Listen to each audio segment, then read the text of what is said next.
金星進入山羊座，關係上面臨考驗。浪漫的聖誕節到來，金星卻由奔放的人馬座轉入山羊座，令我們在慶祝佳節之時，也經歷着關係的考驗，試煉着一段情感裡的本質。比起人馬座那活在當下的隨性與熱情，金星在山羊座時會顯現出沉重的情感。你可能會在這段時期感到不被重視，亦會懷疑自己是否不夠好，不值得被愛，或是不懂得去愛。隨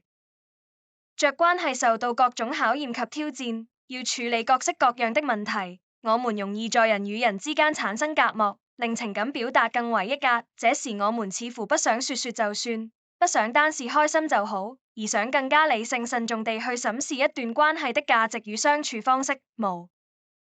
論是愛情、朋友、同事或是工作關係，金星進入山羊座都會引發我們以理性的方式去作觀望。過去你可能只用我想、我愛為由去開啟一段感情，或是逗留在一段關係裡，而金星進入山羊座則提示我們要思考什麼值得做，為着什麼而做，誰對生命有益，誰在毒害你的情感骷髏頭與交叉的骨頭，而不再單純地從一己喜好與慾望出發。這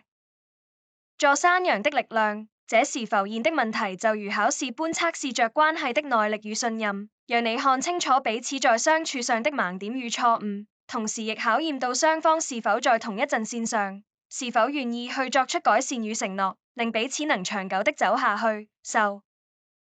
過山羊座式的歷練，經不起考驗的關係自會破滅，而留下來的感情自會升華至更高層次。屆時你自然會明白到，誰是最值得的一位。